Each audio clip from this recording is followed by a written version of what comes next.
Al-Muallim affirme à la presse que la Syrie est sérieuse dans sa décision de participer à la conférence de Genève 2 qui constitue une opportunité à ne pas manquer. Inquiétude russe vis-à-vis de l'armement de l'opposition en Syrie qui entrave une solution politique à la crise syrienne.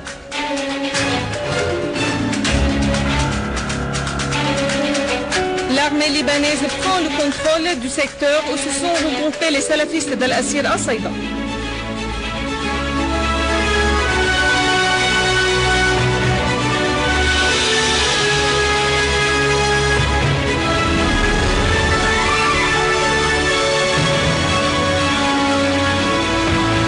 Mesdames et messieurs, bon après-midi et merci d'être avec nous.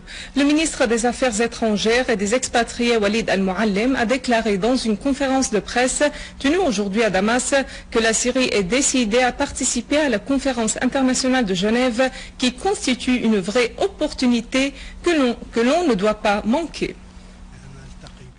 Al-Muallim a ajouté que les victoires de l'armée arabe syrienne à Qusayr ont rompu l'équilibre entre l'armée et les terroristes. Ces faits ont alarmé Fabius, qui a demandé de soutenir les terroristes. Il a ajouté « La Syrie n'a jamais dit posséder des armes chimiques et nous doutons des affirmations du président américain à ce sujet. Un sondage aux États-Unis montre que le peuple américain s'oppose à l'armement de l'opposition syrienne. Le mensonge des armes chimiques sert à convaincre les Américains d'accepter la décision de l'administration américaine. La Syrie est toujours disposée à une enquête sur l'utilisation de l'arme chimique à Khan al-Assal, près d'Alep. Ce sont les terroristes qui ont utilisé l'arme chimique et la Syrie détient des preuves irréfutables qu'elle a remises aux Nations Unies et aux amis russes. Al-Muallim a précisé que l'organisation de Jabhat al-Nusra est la principale force sur le terrain qui contrôle certains villages et régions. Certaines factions de l'armée libre ont rejoint cette organisation terroriste, ce qui signifie que les armes qui seront fournies à l'opposition iront à Jabhat al-Nusra. Le ministre des Affaires étrangères a ajouté qu'avec chaque nouvelle victoire de l'armée dans sa mission antiterroriste, les ennemis de la Syrie disent qu'il faudrait armer l'opposition. Les décisions prises à Doha samedi dernier sont extrêmement dangereuses car elles prolongent la durée des combats et encourageront la violence, les meurtres et le terrorisme. Armer la soi-disant opposition entravera la tenue de la conférence de Genève et tuera un plus grand nombre de notre peuple. Le ministre Al-Muallim a affirmé que les actes terroristes et criminels commis à Sidon sont la conséquence de la conférence de Doha et de l'armement de l'opposition, soulignant que la Syrie a confiance en la capacité de son peuple et de ses forces armées de surmonter le terrorisme. Le ministre des Affaires étrangères a fait savoir que la Syrie n'accepte point tout règlement imposé de l'extérieur. Al-Muallim a estimé que l'arrêt de la violence, considéré comme revendication pour le peuple syrien, sera l'épreuve du sérieux des partis qui prendront part à la conférence de Genève, soulignant que certains partis avaient mis des obstacles devant la conférence en prenant la décision d'armer l'opposition. Il a affirmé que personne ne dirige la Syrie à la place du peuple syrien. Le ministre des Affaires étrangères a dit que la Syrie avait mis en garde dès le début de la crise contre l'impact de ce qui se déroule en Syrie sur les pays voisins et n'intervient point dans les affaires libanaises car le Liban n'est plus capable d'évaluer la situation. Al-Muallim a estimé que la Syrie envisage des relations de bon voisinage avec la Jordanie, soulignant que les partis qui veulent établir un califat islamique ne s'arrêtent guère sur les frontières syriennes et que la Syrie défend le Liban, la Jordanie et l'Irak. Le ministre des Affaires étrangères a affirmé que la Syrie espère que les parrains de la conférence de Genève, en particulier Moscou et Washington, assurent la plateforme propice pour la tenir. Il a indiqué qu'il avait constaté lors de sa visite en Irak la détermination du gouvernement irakien à adopter toutes mesures pour préserver la sécurité en Irak et interdire la transmission de ce qui se passe en Syrie à ce pays.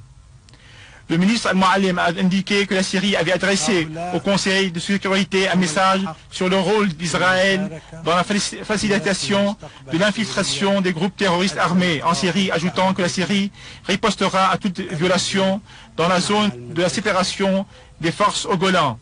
Al-Muallim a estimé que les pays soutenant le terrorisme n'ont aucun intérêt dans le bannissement de la violence en Syrie, tant que celle-ci profite à Israël, soulignant que personne ne peut faire sortir les hommes armés étrangers de la Syrie, autres que l'armée arabe syrienne.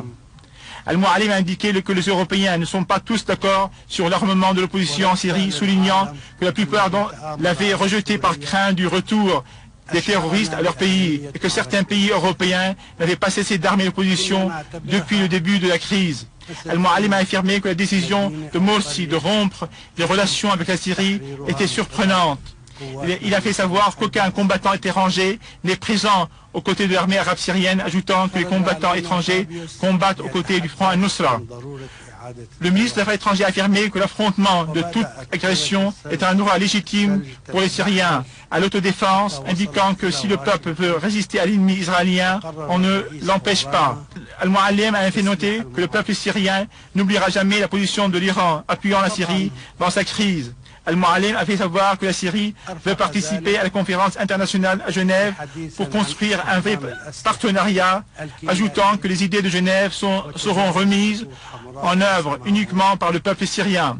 Il a affirmé que les Saoudiens sont une partie prenante dans la conspiration contre la Syrie. La Russie a exprimé aujourd'hui sa vive inquiétude vis-à-vis de l'armement de l'opposition en Syrie. Le ministère russe des Affaires étrangères a fait savoir que l'accroissement de l'armement de l'opposition poussera vers l'option militaire qui risque de détruire le pays. Le ministère russe des Affaires étrangères a mis en garde contre les risques des nouvelles véhiculées sur l'accroissement par le Qatar et l'Arabie saoudite de la livraison d'armes à l'opposition syrienne et sur le recours des experts américains et français à l'entraînement des hommes armés syriens dans des bases en Turquie et en Jordanie. Moscou a d'ailleurs estimé que l'appui militaire à l'opposition sans restriction contrevient aux efforts déployés pour parvenir à un règlement politique de la crise en Syrie. Faisant noter que le gouvernement syrien avait accepté la participation à la conférence internationale sur la Syrie, mais la dite coalition de l'opposition et les autres groupes opposants n'avaient accepté de prendre part à la conférence sans conditions préalables.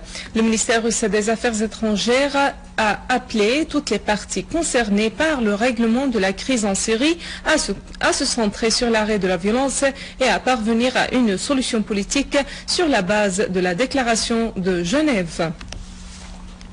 À Damas, deux civils, dont un enfant, ont été tués alors que d'autres blessés par la chute d'obus de mortier tirés depuis la banlieue de Damas sur les quartiers des Abbassides et Jaramana. Une source au commissariat de la police a précisé que 3 obus de mortier se sont abattus près du stade des Abbassides à Damas, tuant un civil et blessant 7 autres. La même source a ajouté que des terroristes ont tiré plusieurs obus de mortier sur le quartier Al-Nahda Jaramana, provoquant la mort d'un enfant de 12 ans et blessant 4 autres citoyens civils.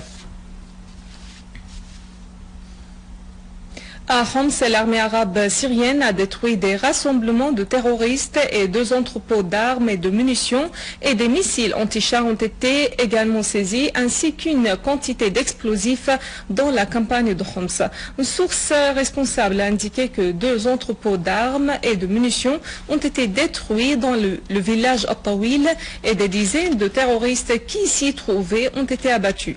Par ailleurs, une autre unité de l'armée arabe syrienne a détruit de repères de terroristes avec toutes les mitrailleuses qu'elle renfermait. Des armes et des munitions ont été également saisies dans les fermes Al-Dab'a dans la campagne d'Al-Qsir, comprenant 50 obus de mortier, 8 missiles anti-chars, 3 tonneaux bourrés de substances explosives, une quantité de balles de mitraillettes BKC, des moules de TNT, des bâtons de dynamite, 14 charges explosives, des mines anti-chars et des uniformes militaires appartenant aux soi-disant brigades d'Al-Farouq.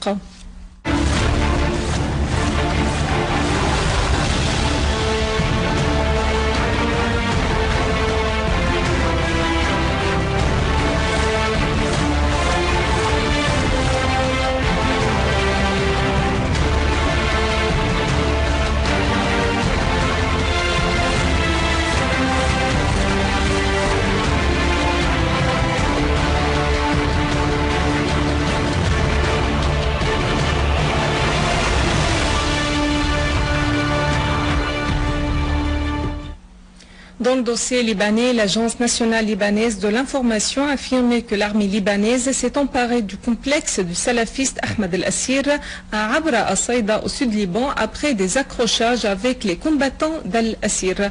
Pour sa part, le cardinal maronite Mar Bchara Boutros Al-Ra'i a indiqué que toute agression contre l'armée libanaise constitue une agression contre le Liban, ajoutant que le crime de celui qui couvre ces crimes équivaut le crime de ceux qui le commettent, estimant que l'agression contre les institutions de l'État est un crime contre le peuple libanais tout entier et une haute trahison.